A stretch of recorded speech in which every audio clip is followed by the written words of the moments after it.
Merci Véronique. Alors, bonsoir à tous. Moi, je vais débuter en vous parlant de notre mode de vie actuel, ou plutôt de nos mauvaises habitudes de vie.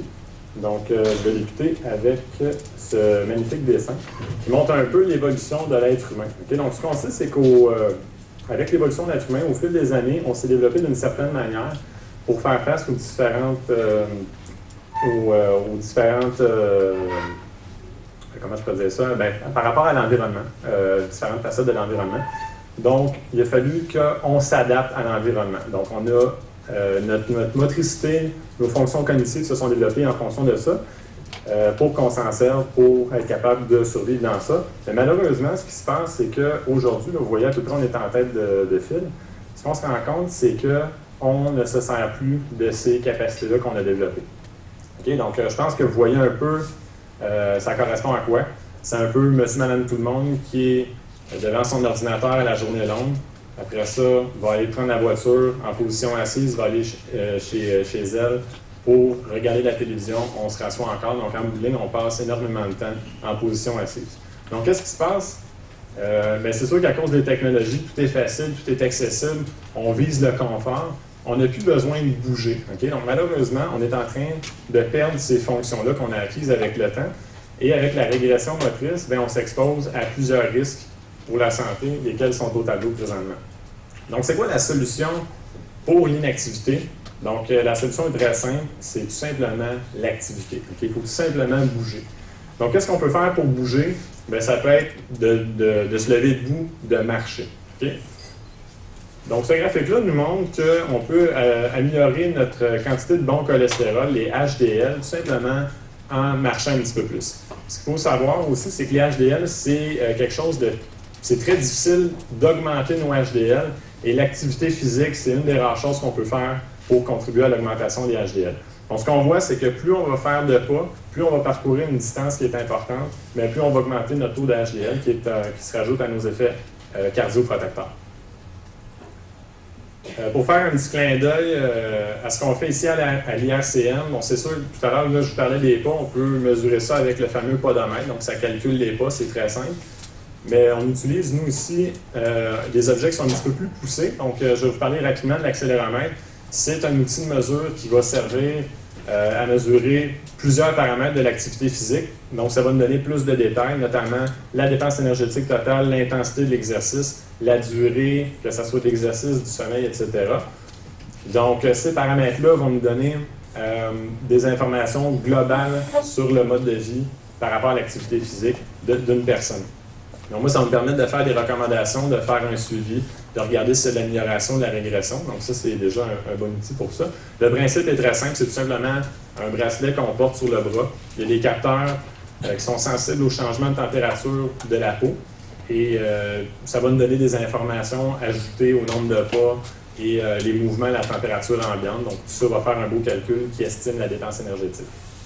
Une autre chose qu'on va faire, c'est une autre prise de mesure, c'est le VO2 max. Donc, VO2 max, si vous ne savez pas c'est quoi, ça correspond à la consommation maximale d'oxygène d'une personne. Donc, consommation maximale d'oxygène, parce que l'oxygène, en fait, c'est notre carburant principal quand on va faire un effort de nature aérobie. Okay? Donc, plus on est capable d'utiliser l'oxygène, plus on va être capable de faire de tâches de plus longue durée, d'une intensité qui est plus élevée et tout ça. Donc, c'est une des mesures qu'on va pouvoir faire ici à l'Institut de recherche. Tout à l'heure, j'ai parlé de la quantité d'activité physique. Le VO2 max, capacité cardio-respiratoire, c'est des synonymes. Par contre, ce qu'on sait depuis pas très longtemps, c'est que la capacité cardio-respiratoire, le VO2 max, c'est un meilleur indicateur de risque de mortalité. Okay? Donc, c'est quand même une mesure qui peut être bonne à savoir. Si ça vous intéresse, il y a possiblement des études où vous pourriez faire ce type de test. Donc, en fait, pour augmenter notre VO2 max, c'est très, très simple. Ce qu'on doit faire, c'est tout simplement de faire de l'activité physique. Il faut solliciter le système cardiovasculaire à un niveau qui est un petit peu plus élevé que le repos. Puis plus on va augmenter l'intensité, plus il y aura un travail cardiaque important. Donc, on va pouvoir augmenter cette valeur-là. Ce qu'on a remarqué aussi, à part pour la santé cardiaque, c'est que les gens qui ont un VO2 max qui est plus élevé, okay, donc sur le graphique, si vous regardez ici, la ligne bleue, donc la personne qui est active, la personne qui a un VO2 max qui est plus élevé ben, va perdre son autonomie fonctionnelle à un âge qui est beaucoup plus avancé que la personne qui est inactive, qui est sédentaire. Donc, on va décaler le moment où on va franchir la ligne ici qu'on appelle le seuil d'autonomie. Okay? Ça veut dire que la personne qui est inactive, sur le graphique, à 80 ans, elle va être considérée, elle va avoir perdu son autonomie fonctionnelle, tandis que la personne qui est plus active qu'un meilleur VO2 max, c'est à 100 ans qu'elle va franchir cette ligne-là. Donc, c'est pas parce qu'on est inactif qu'on ne peut pas changer. Ce qu'on montre ici, c'est que le simple fait de faire l'entraînement, d'augmenter notre capacité cardio-respiratoire, d'augmenter notre VO2 max, ben, on peut tomber dans la zone active, donc décaler le moment où on va perdre notre autonomie fonctionnelle. Maintenant, je vais vous parler des recommandations pour les diabétiques de type 2 en lien avec l'activité physique. Puis je tiens à vous dire quand même que d'être diabétique ou non, ça se ressemble énormément, mais je vais vous en parler quand même. Donc, pour les exercices cardiovasculaires, ce qu'on va recommander aux gens de faire, c'est 150 minutes d'exercice cardiovasculaire par semaine. Idéalement, ce serait d'atteindre une intensité qui est modérée à élevée. Ça veut dire qu'on va générer un certain niveau d'essoufflement, jusqu'à un essoufflement qui est quand même un petit peu plus prononcé. Et on va demander aux gens de séparer les séances sur au moins 3 jours. Okay? Pourquoi 3 jours? C'est parce que si on fait 150 minutes le lundi et on ne fait rien d'autre la semaine, on aura des effets bénéfiques par rapport au diabète. En fait, pour la glycémie, on va avoir un impact sur la glycémie les premières journées. Par contre, ça va s'estomper. Tandis que si on en fait à tous les 2 jours, à tous les 3 jours, ben, l'effet va pouvoir perdurer dans le temps. Aussi, ben, c'est sûr que si on fait seulement l'activité physique une fois par semaine, c'est plus difficile de développer une bonne routine, des bonnes habitudes en matière d'activité physique. Maintenant, pour l'entraînement à résistance, donc ce qu'on appelle aussi la musculation, ce qui va être recommandé, c'est d'en faire 2 jours par semaine, si possible 3 jours. Encore une fois, on veut se garder un certain nombre de jours de repos entre chaque séance. Et ça va être aussi, ça va être mieux si vous êtes capable d'avoir une supervision de la part d'un spécialiste de l'activité physique, comme un kinésiologue, surtout pour les débutants. Maintenant, à quoi on peut s'attendre comme effet de l'activité physique pour le diabète? Bien, ce qu'on constate, c'est qu'il y aura une augmentation de l'absorption du sucre au niveau des muscles. Donc ça, plus l'intensité va être importante, mais plus l'absorption va être grande. Donc on peut jouer un peu sur la glycémie de cette façon-là. Ça va améliorer à court terme et à long terme la glycémie et l'action de l'insuline. Donc, l'action de l'insuline, ça peut varier de 2 à 72 heures, ce qui fait que si on est régulier dans la pratique de l'activité physique, bien, on va avoir une plus belle glycémie pendant en fait, tout le temps. Ça va être vraiment un effet qui va se répéter dans le temps, d'où l'importance d'en faire à peu près aux 2-3 jours. Aussi, de faire du cardiovasculaire, bien, ça va faire en sorte que votre corps va avoir une plus grande capacité à utiliser le gras comme source d'énergie. Côté santé mentale, on réduit les symptômes de dépression et on améliore la qualité de vie. Et il y a aussi des effets possibles sur les autres facteurs de risque, comme par exemple, on en a parlé tout à l'heure, l'hypertension artérielle, cholestérol, obésité, etc. Maintenant, pour la musculation, ce qui a été montré, c'est que si on est capable d'augmenter notre masse musculaire ou notre force musculaire, on va avoir une meilleure sensibilité à l'insuline. Okay? Donc, pas besoin de prendre nécessairement du muscle, juste d'avoir des changements au niveau de la force. Ça peut aider pour ça, mais ça va aussi vous donner plus de capacité pour réaliser vos tâches de la vie quotidienne, plus de force, plus d'énergie, donc ça a un impact direct sur la santé cardiaque aussi, sur la vie quotidienne. Et ce qu'il faut savoir, c'est que les effets de la musculation et les effets du cardio, c'est différent. Donc, dans les 2 cas, on peut avoir une amélioration de la sensibilité à l'insuline. Par contre, de faire un mix des 2, on additionne ces effets-là. Donc, c'est mieux de faire une combinaison des 2 plutôt que de dire, moi, je vais juste faire la musculation ou juste faire du cardio. Maintenant, c'est quoi les contre-indications pour la personne qui est diabétique? En fait, il n'y a pas vraiment de contre-indication pour quelque chose qui est léger. Donc, simplement se tenir debout, marcher, basse intensité, il n'y a pas vraiment de danger pour ça. Par contre, si le diabète est mal contrôlé, si la glycémie est trop basse, si la glycémie est trop haute, ou si on a des problèmes cardiaques, des problèmes au niveau des yeux, des problèmes au niveau des nerfs, comme par exemple, s'il y a une perte totale de sensibilité au niveau des pieds, à ce moment-là, ça va être très important qu'on évite de faire de l'exercice. Il faudrait d'abord consulter le médecin et avoir un suivi médical. Pour les autres, il n'y a pas vraiment de danger. Par contre, ce qui est conseillé, c'est de prendre certaines précautions. Donc, dans un premier temps, il va falloir mesurer la glycémie avant et après une activité physique, parce qu'il peut y avoir des changements. Donc, peu importe notre condition, ça va être bien de le faire. avoir sur soi des sources de glucides qui sont rapidement assimilables. Okay? Si moi je fais une activité, je suis diabétique, je fais une activité qui fait en sorte que ma glycémie baisse énormément, je suis mieux d'avoir du sucre avec moi si je suis à 1 heure de chez moi. Donc, pour remonter un peu la glycémie en cas d'hypoglycémie. Exercice modéré soutenu pendant plusieurs heures, ça peut causer ce qu'on appelle une hypoglycémie qui est tardive. Donc, si je fais une activité que je ne suis pas habitué de faire et qui dure longtemps, bien, c'est pas parce que ma glycémie est belle à la fin de mon activité qu'elle ne va pas continuer de descendre après coup. Donc, ça peut être une bonne chose de vérifier dans les heures qui suivent s'il n'y a pas une tendance vers la baisse. Autre chose qu'on va faire, ça va être de vérifier l'état de nos pieds avant et après une activité physique. Le pourquoi, c'est que si moi j'ai une perte de sensibilité au niveau de mes pieds et que j'ai un bobo, je ne m'en rends pas compte. Il peut avoir de l'infection, ça peut occasionner d'autres problèmes, donc bien important de jeter un coup d'œil à ça.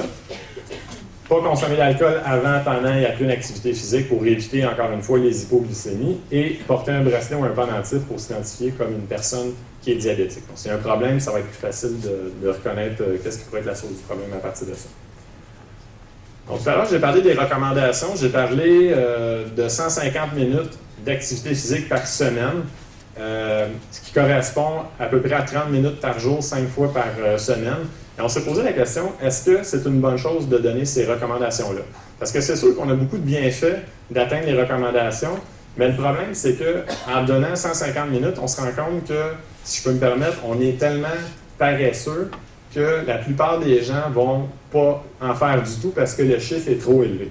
Donc, on s'est dit, est-ce que si on donnait des recommandations plus basses, on serait capable d'aller chercher un plus grand bassin de personnes? Puis effectivement, oui, donc c'est ça qu'on est en train de changer, c'est de proposer des recommandations qui sont moins demandantes. Donc, plutôt que de faire 30 minutes par jour, 5 fois par semaine, on a dit 15 minutes par jour, 5 fois par semaine. Donc, c'est sûr qu'il n'y a pas la même quantité de bienfaits, mais au moins, on va aller chercher plus de monde avec ça.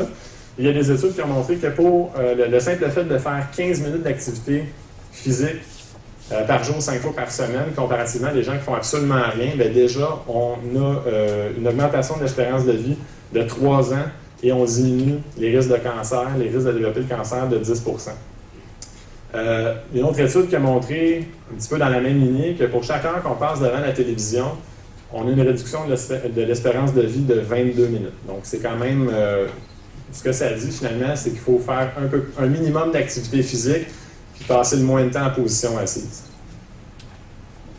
Donc, des études un peu plus spécifiques, ce que ça montre, c'est que tant pour les hommes, les femmes, les jeunes, les personnes âgées, si vous voyez la colonne en rouge, okay, plus on passe de temps en position assise, plus on augmente le risque de mortalité en lien avec les maladies cardiovasculaires ou les infarctus du myocarde.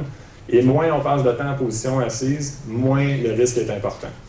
Donc, qu'est-ce qui pourrait expliquer ça? C'est que, dans un premier temps, quand on est en position debout, déjà, il y a un travail cardiaque qui est plus important qu'en position assise. Donc, la fréquence cardiaque est plus élevée. Il y a un travail cardiaque qui est plus présent. Il ne faut pas négliger aussi que le fait d'être debout, c'est une plus grande dépense énergétique que d'être assis. Donc, ça a l'air de pas grand-chose comme ça. Par contre, si moi, je passe 5 heures de plus dans ma journée debout que les 5 heures que j'aurais passées devant la télévision, la dépense énergétique en lien avec ça est quand même, je peux dire, presque immense. Okay? Si on compare les gens qui vont aller au gym, ils vont dire, il y a des gens qui vont me dire, moi, je vais 3 fois par semaine au gym, je fais 3 fois mon 45 minutes, donc je suis quelqu'un d'en forme, je suis quelqu'un d'actif. Mais pas nécessairement, parce que ce qui a été montré, c'est que les gens qui vont, par exemple, 3 fois par semaine au gym, mais qui font rien d'autre de leur journée, sont plus à risque de problèmes cardiovasculaires que les gens qui ne vont pas du tout au gym, mais qui passent plus de temps debout à faire les tâches de la vie quotidienne, donc moins de temps devant la télévision. Aussi l'impact d'être actif. Quand je dis être actif, en fait, il faut comprendre que c'est tout simplement ne pas être assis. Quand je parle d'exercice, c'est vraiment du sport, quelque chose de planifié, de structuré. Mais le fait d'être actif, donc passer plus de temps debout, ça a un impact qui pourrait être même plus important que de faire du sport sur certains risques de la maladie coronarienne, comme par exemple d'avoir un taux de glucose qui est élevé, d'avoir le diabète de type 2, des triglycérides élevés, les HDL qui sont bas aussi. Par contre, ce qu'il faut comprendre, c'est un peu, pour ce que j'ai mentionné pour le cardiovasculaire et la musculation, il y a des effets des deux côtés. des bienfaits qui sont indépendants. Donc, si vous faites plus d'activités, donc ce qu'on appelle le non-exercise physical activity, ça veut tout simplement dire si vous passez plus de temps debout et vous faites plus d'exercices, bien, c'est des effets, encore une fois, qui vont s'additionner. Là, je vais faire rapidement, je veux parler un peu des excuses parce que les gens qui ne veulent pas faire d'activité physique vont toujours me donner des excuses. Donc, ce que j'ai mis à l'écran, c'est les excuses classiques. Okay? C'est ce qui revient tout le temps. Et ce que je peux vous dire, c'est que pour chaque excuse, il y a toujours une solution. Okay? Donc, moi, je vais vous lancer un petit défi parce que tout à l'heure, il y aura la période de questions. Si vous pensez que vous avez une excuse pour ne pas faire de l'activité physique, je vous invite à l'écrire sur le bout de papier, puis tantôt, je vais tenter d'y répondre. Okay?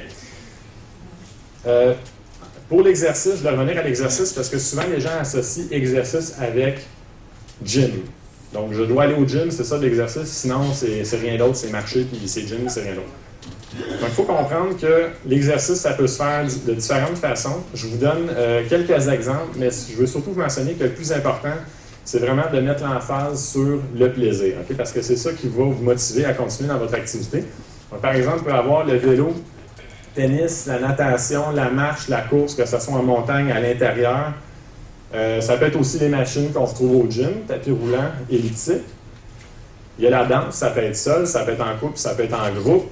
Le tai chi, il peut y avoir la musculation. Il y a aussi les activités ludiques, donc le Nintendo Wii qui a fait ses preuves dernièrement. C'est un jeu, mais on bouge quand même. C'est des mouvements qu'on ne ferait pas nécessairement si on n'avait pas cette plateforme de jeu-là.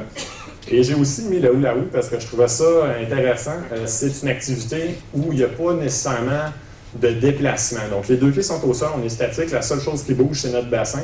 Par contre, même si c'est juste ça, ça occasionne une dépense énergétique qui est similaire à une marche de 6 à 7 km/h. Donc, ça, c'est une marche rapide puis très rapide pour certaines personnes. Okay? Donc, il faut choisir une activité qu'on aime, c'est la clé pour qu'on continue. Puis pour conclure, je voulais simplement vous dire que peu importe l'excuse que vous pourriez avoir, il faut toujours vous rappeler que votre santé, ça devrait toujours être une priorité. Donc, la seule chose qui vous reste à faire, c'est de passer à l'action. Merci.